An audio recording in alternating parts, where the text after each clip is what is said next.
So I watched this video by Thorge. Firstly, shout out to Thorge. He made a video called "Did I Waste My Life Getting 2 Degrees?" And I couldn't help but scroll through the comment section, and these comment section gave me many new video ideas. So I'll be shouting Thorge out a lot, especially for this video. And so yeah, let's get to it. This comment over here says the universities need to start being held accountable for their worthless degrees. Yes, guys, and the category of worthless degrees is expanding more and more and more. Now, I know you guys seen degrees like gender studies, you've seen degrees like some degrees in acting, drama, all of that stuff.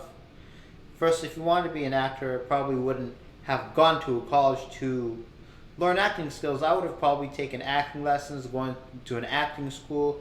It's much less, much cheaper, right? I'm sure many of you guys can think of plenty of worthless degrees in your head. But just in case, Harvard has its list of worthless degrees here. Alright, here we go.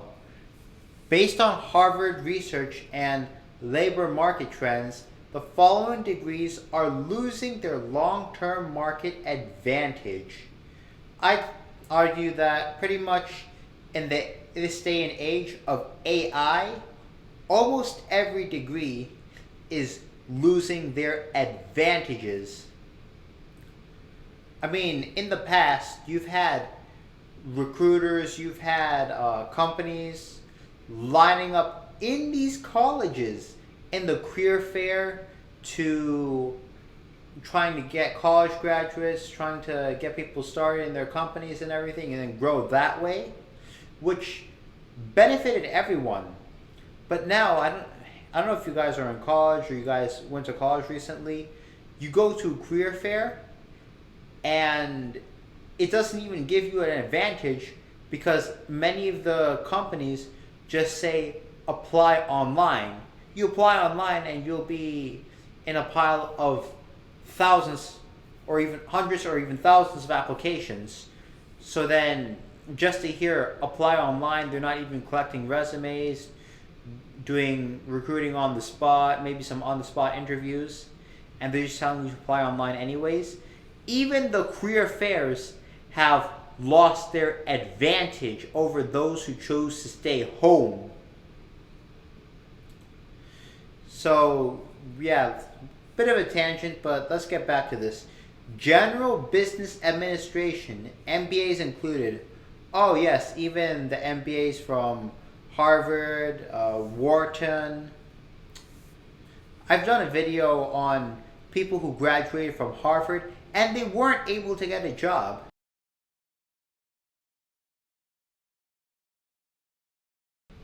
Oversaturated market and shifting hiring preferences. Computer science, high initial earnings, but skill excellence is rapid. Oh yes, guys, don't even get me started on computer science. Like, I went to Pace University. I graduated with a Bachelor of Arts in Computer Science and a minor in economics. During my second year at Pace, one of the seniors was telling me, it's my first year, sorry. One of the seniors was telling me, oh, like, you, by the time you graduate, like, you'll be able to get, like, half the jobs in the market. And this was before the age of AI and ChatGPT, so it might have been true at that time, but that is no longer the case. I did another video showing the discrepancy between, if you're trying to look for a tech job, the skills that are expected of you versus the skills that are being taught in the college. I've used the example of Pace, Columbia, etc., right? Uh, so you can check that video out as well. And then they have a section of where students should consider. So it says STEM fields, data science, environmental. Oh, yes. And this article was written in, when was that? 2025? Just last year. And so what this tells me is that Harvard research, they're trying to sound so smart, but people kind of already know this information.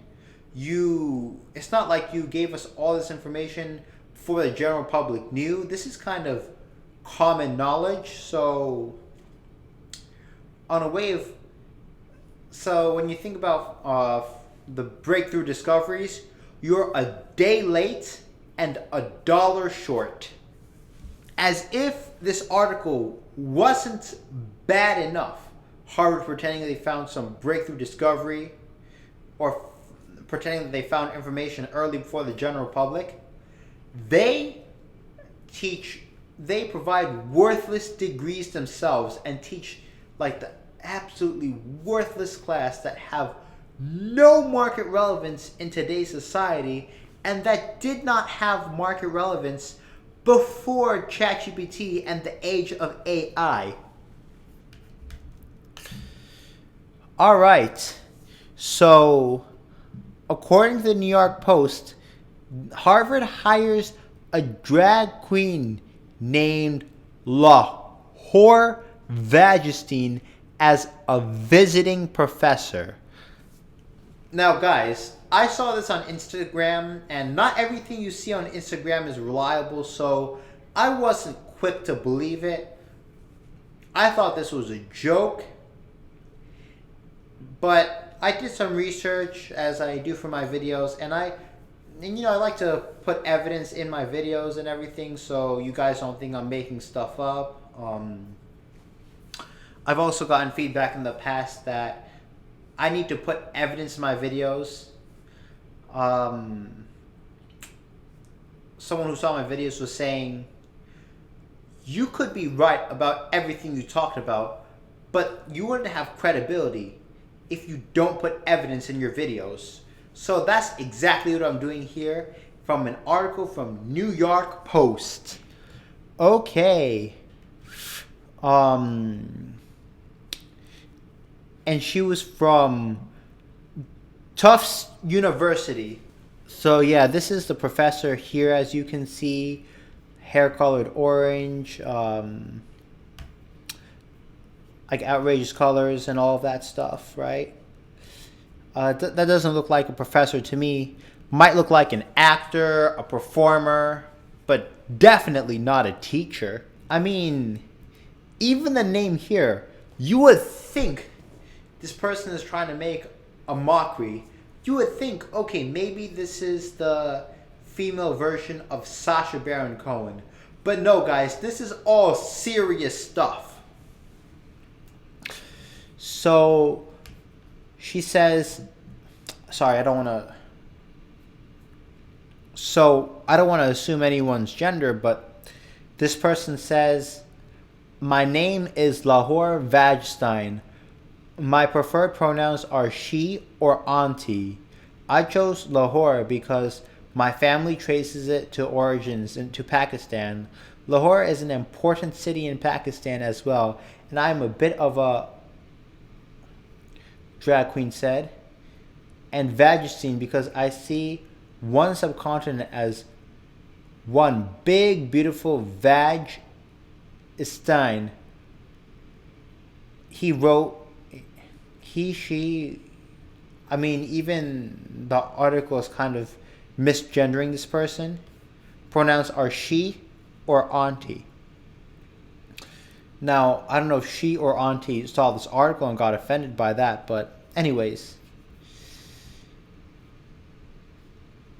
We will be teaching classes in course of 2 semesters, queer, anthography, and fall of Rue politics, race, drag race, and desire in the semester according to Harvard's announcement.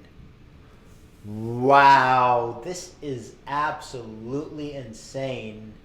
I mean, it's one thing to teach students to be tolerant of others, have respect for their classmates and everything, but creating like a whole college class out of it with exams, midterms, finals, like assignments, that is absolutely insane beyond belief. Oh my God. I mean, I've had a class called Gender and Race, which didn't have any market relevance either. But to think about how things have evolved, it's crazy. And oh, I'm sorry, but what is the tuition for Harvard again? Supposed to be the number one school in America. Supposed to has like a 3-4% acceptance rate. I'm sorry. What's the tuition? Close to $60,000, and you think you're there for 4 years? $240,000. You add room, you add boarding, you add those textbooks. Maybe you guys have tutors. Maybe you guys like add in supplies for extracurriculars, whatever.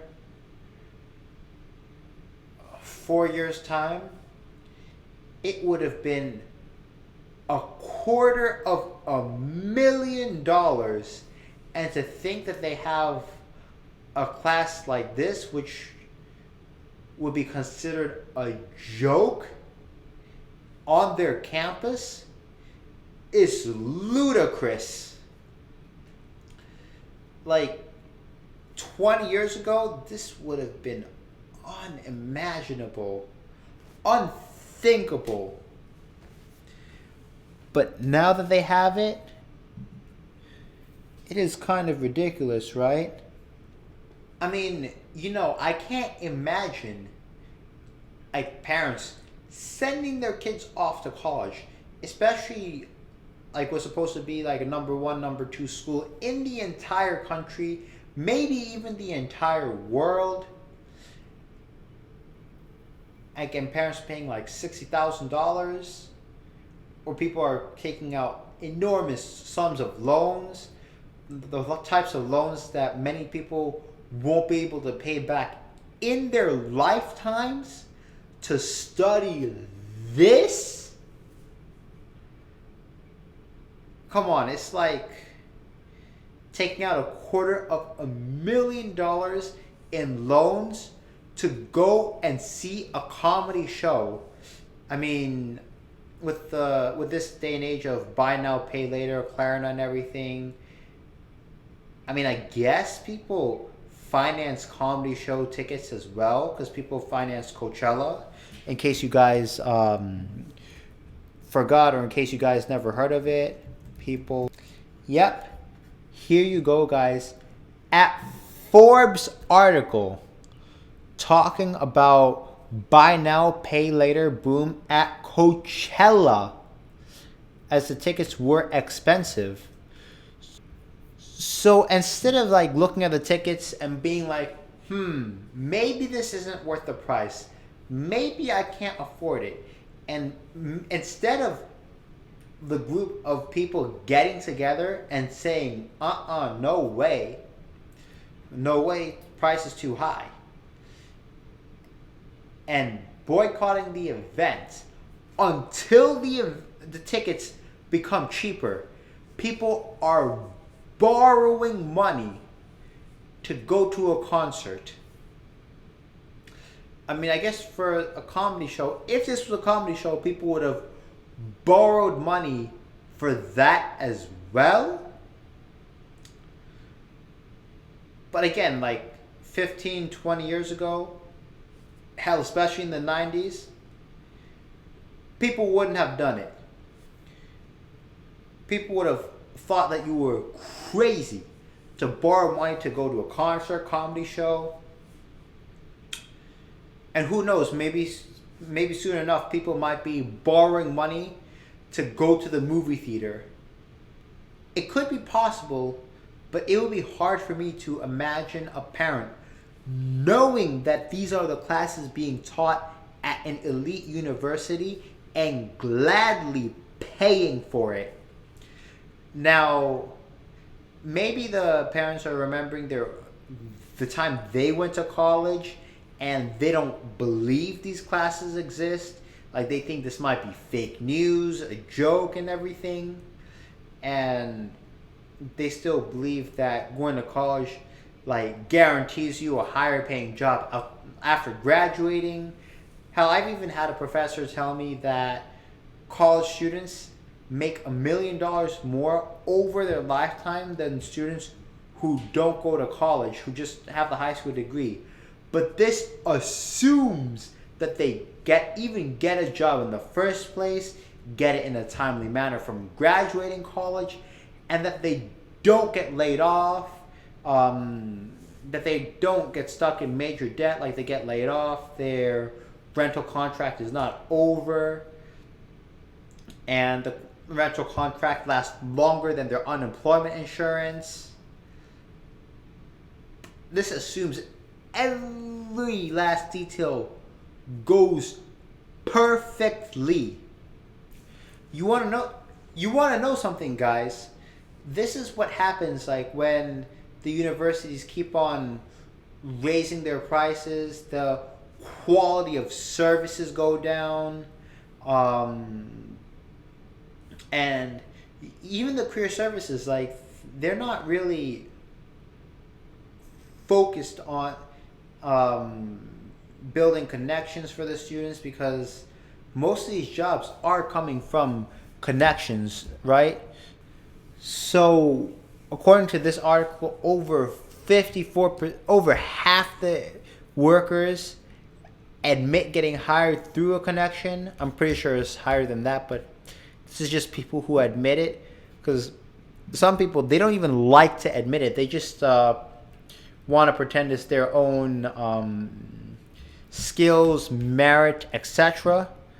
But that article, like over half the people just admitted that they got their jobs through a connection, which means that a college like Harvard or any college in general, like any private university, should be focused on building those connections for their students and should be focused on building a work-based learning program to provide people with practical experience, so then they are better equipped for those jobs to say, oh, you need 2, 3, 4, 5 years worth of experience for an entry-level position. And guys, and it's because people, despite all of this, and many people knowingly know this is all happening and still continue to pay whatever price these universities set, that the consumer demand is not decreasing, that people aren't rising, saying no, right? People are actively voting for this with their wallets. And instead of questioning, like, how does this class help me make money in the future? How does this help me get a job? Where are computer science classes and skills like AWS, JavaScript? Where are some of the market relevant classes?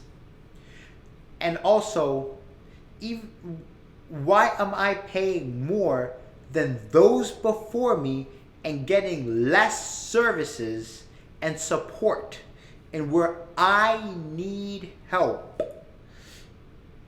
Because as long as people are saying, it is what it is, or that's just the way things are, and actively paying for this, instead of rising up and saying, this is not worth it, it will continue to get worse and worse and worse. An interesting comment here explains it pretty well. Wealthy parents don't care. They buy the Harvard brand. Yeah, guys, I mean, I guess for them it's more like a country club. They just want access to other wealthier people like themselves, and they don't want to be around who they consider the poors.